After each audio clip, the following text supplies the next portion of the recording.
Each time that I pronounce one of these diagnoses, my sense of admiration and humility grows.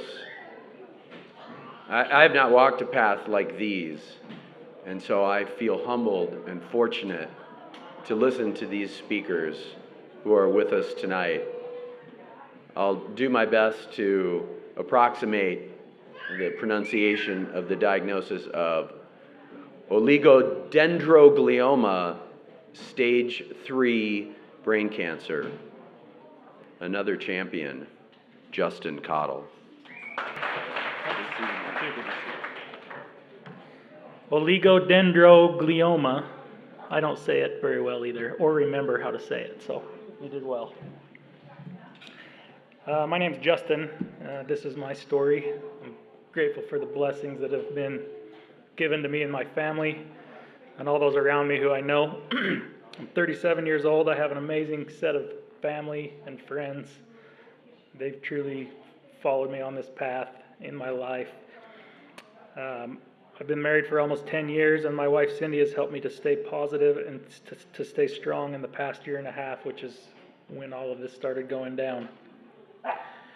We have 2 boys, Asher and Hudson, and they have truly also been an amazing joy and a blessing in our lives. On February of 2015, I had a massive seizure in the middle of the night, and I woke up having 8 paramedics in my bedroom along with my wife, standing there with many tears and fears in her eyes.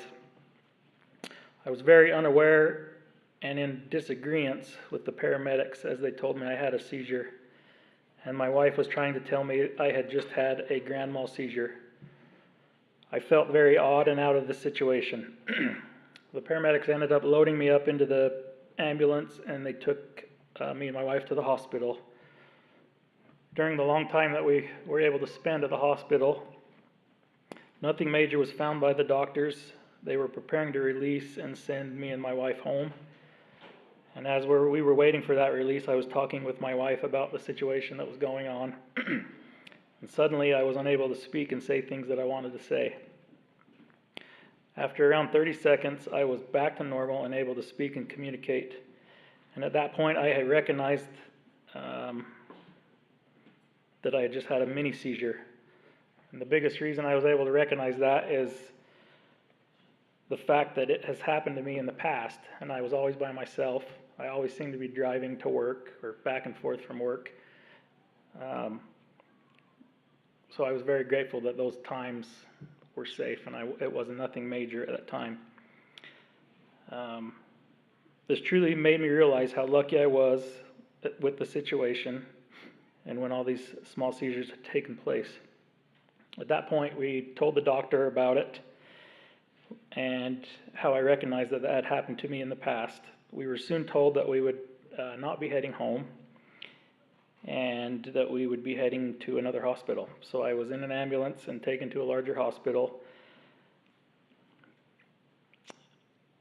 And at that point, talk about having fear, anxiety, and worry and wondering what was happening and why it was taking place.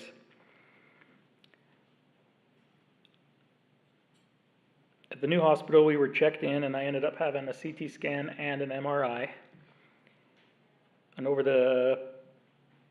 was told that I had a brain tumor, and it was located in my brain, and it was the reason for my seizures. At that point in time, I was put on seizure medication, and we decided to keep an eye on the tumor instead of having it removed. And we were making that decision on what we should do over that period of time. Over the next 6 to 8 months, I had regular MRIs, and there was no noticeable growth or change of my tumor. And I was very grateful that the seizure medication I was on had stopped any seizures from happening. And we soon decided that all the medical services that had taken place that year, at that point we had met our deductible for insurance, and we decided to follow with what the doctor recommended and have the tumor removed so we could figure out exactly what it was.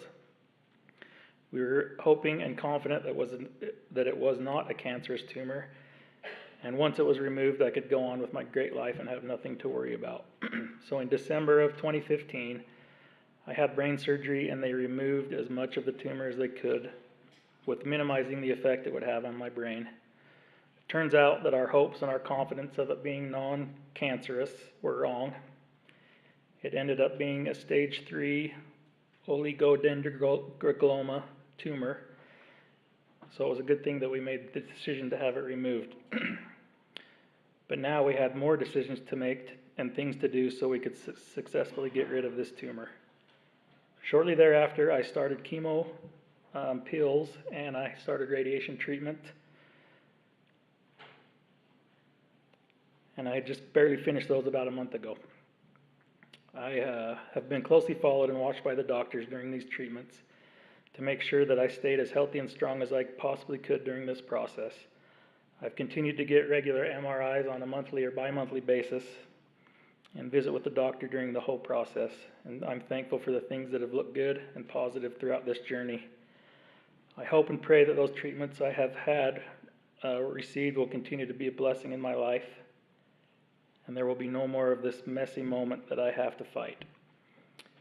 I have, most importantly to me, stayed positive throughout this process, and I've received an amazing amount of love and support from my family, from my friends, and those who know me, and even those who don't. Within days and right before my surgery was to take place, a group of friends that I consider to be most kind and loving and caring people I know, they put together and organized a fundraiser function and a dinner party for me and my family.